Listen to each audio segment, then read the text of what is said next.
Assalamualaikum warahmatullahi wabarakatuh. Selamat pagi para sedulur YouTube, ketemu lagi dengan saya Agung Wijanarko.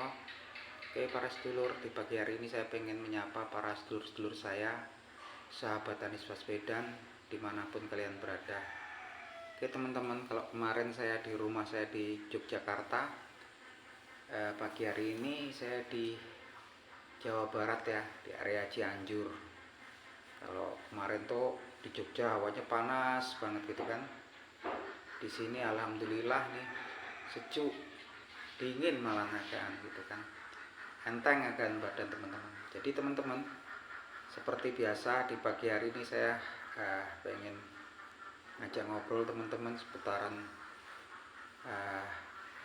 peta konstelasi politik yang mulai meningkat ya. Jadi teman-teman, kalau kita lihat peta politiknya, bahwasanya sekarang kan udah jelas kurang lebih gambarannya ya, bahwasanya kemungkinan besar ada 3 capres di Pilpres 2024 nanti. Jadi kalau kita lihat sekarang peta kekuatan, kalau Anies Baswedan itu sudah mantap di area Jawa Barat, DKI Jakarta, ataupun di area Banten dan beberapa wilayah, sebagian besar wilayah di Sumatera.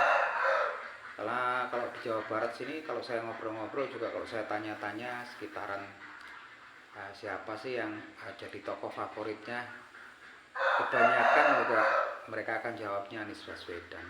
Walaupun 1-2 juga kalau saya tanya juga mereka lebih memilih Ganjar Pranowo. Cuman secara umum kalau Anies Baswedan udah populer ya, saya rasa elektabilitasnya tinggi di sini. Nah, memang kelemahan beliau ada di beberapa wilayah petanya. 1 Jawa Tengah, 2 Jawa Timur, dan sebagian besar wilayah Indonesia Timur.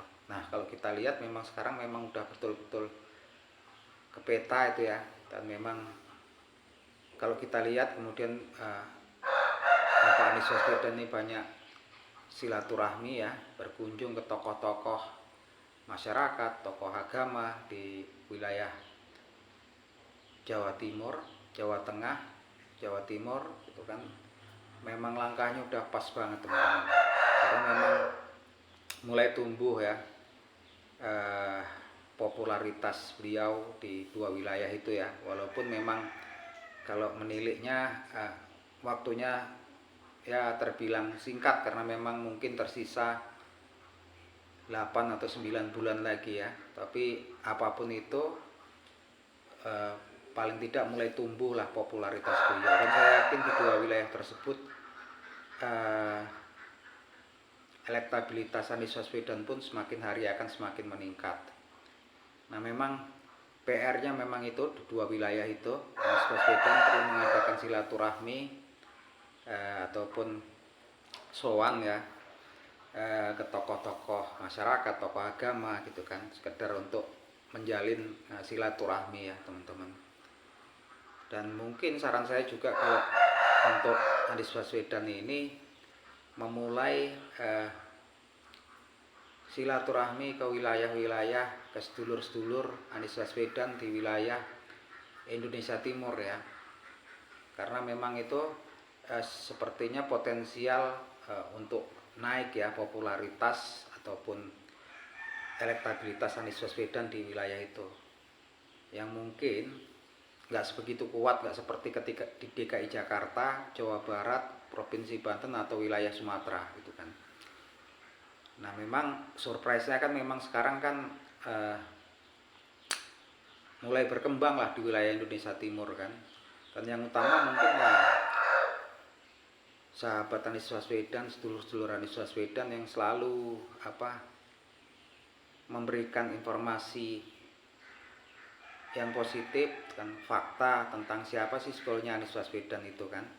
Karena memang media sosial ini salah satu memang komponen terkuat untuk memperkenalkan gitu kan, untuk memperkenalkan sisi-sisi positif dan fakta-fakta. Karena memang kalau nggak di tackle juga di media sosial pun banyak isu negatif tentang Anies Baswedan ya. Yang paling kenceng sekarang ini adalah bahwasannya yang paling saya sering dengar, nah, ya kesukuan malah kan gitu kan, aneh gitu kan.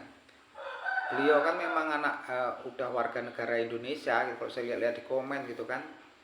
Ini sekarang kalau mau milih itu ya, milih pribumi itu kan lucu ya. Padahal kakek beliau malah pahlawan nasional gitu kan, faktanya seperti itu kan.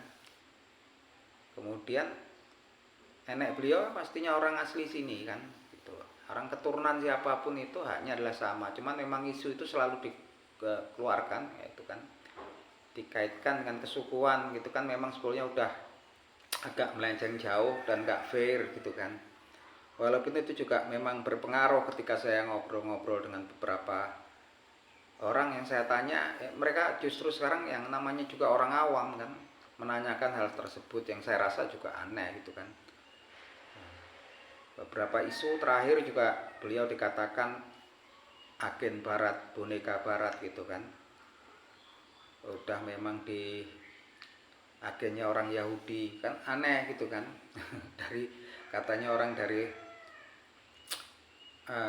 orang yang intoleran gitu kan, keturunan orang Yaman segala macam, memang arahnya memang semakin santer. Cuman memang kalau kita lihat memang serangan kepada beliau pun nggak terorganisir kan di dunia medsos nih kan. Akhirnya mungkin orang-orang yang dulunya percaya pun ya, kalaupun orang itu kemudian mungkin nggak suka sama Anies Baswedan pun, kalau kemudian dilihat ya serangannya yang nggak terorganisir pun sebetulnya merupakan hasil positif ya. Efeknya akan positif malahan, walaupun kesannya itu negatif. Kalau untuk saya sendiri, untuk Anies Baswedan kesannya positif. Karena kenapa? Karena memang kemudian isunya semakin nggak terorganisir gitu kan. Orang pun yang dulunya percaya mungkin sekarang nggak percaya gitu kan.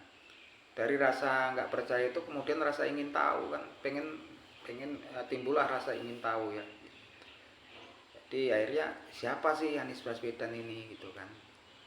Ada apa dengan Anies Baswedan ini? Karena memang kayaknya tampaknya kan memang beberapa pihak memang antipati dan memang sepertinya malah nggak ingin Anies Baswedan itu maju di Pilpres 2024 nanti kan. Kesannya seperti itu kan. Tampaklah teman-teman ya, mungkin seperti ada undangan di beberapa ketua partai politik, bahkan parpol yang mendukung beliau pun nggak diundang kan. Akhirnya orang malah bertanya-tanya dan semakin pengen tahu gitu kan. Artinya teman-teman, untuk sahabat Anies Baswedan ataupun relawannya Anies Baswedan nggak perlu berkecil hati kalau kemudian ada serangan-serangan dan perilaku tindakan-tindakan yang sepertinya mengkucilkan ya Anies Baswedan, karena hal tersebut sebenarnya malah berefek positif bagi popularitas ataupun elektabilitas Anies Baswedan untuk jangka waktu yang panjang. Seperti yang kita tahu, ketika serangannya nggak terorganisir, kemudian seperti dia tampak banget perlakuan khusus dari pihak-pihak tertentu yang sepertinya antipati pada Anies Baswedan, semakin banyak orang sekarang pengen tahu tentang fakta dan hal-hal positif. Jadi sebetulnya tetap konsepnya kita nggak perlu merespon itu ataupun melakukan serangan balik itu kan, yang nanti malah berakibat negatif kan. Yang terpenting adalah selalu kalau sekarang di medsos itu adalah menyuarakan, memberikan fakta-fakta faktual tentang Anies Baswedan, kemudian hal-hal positif tentang Anies Baswedan gitu. Kalau menurut saya sendiri pun yang komen-komen negatif di video saya juga nggak saya respon gitu kan. Itu yang terpenting, karena kemudian kalau sekarang memang banyak yang video ataupun konten-konten ataupun tokoh-tokoh tertentu di medsos yang menyerang ya lawan politik, orang-orang yang memang oposan anti dengan Anies Baswedan, itu sebetulnya efeknya justru malah negatif, memperkeruh situasi, kemudian meningkatkan konstelasi, dan itu yang nggak baik. Lebih baik sebetulnya juga bertahan ataupun prinsipnya merayap besi, nggak perlu direspon. Saya nggak yakin mereka yang kemudian menyerang para lawan politik Anies Baswedannya itu adalah orang-orang yang betul-betul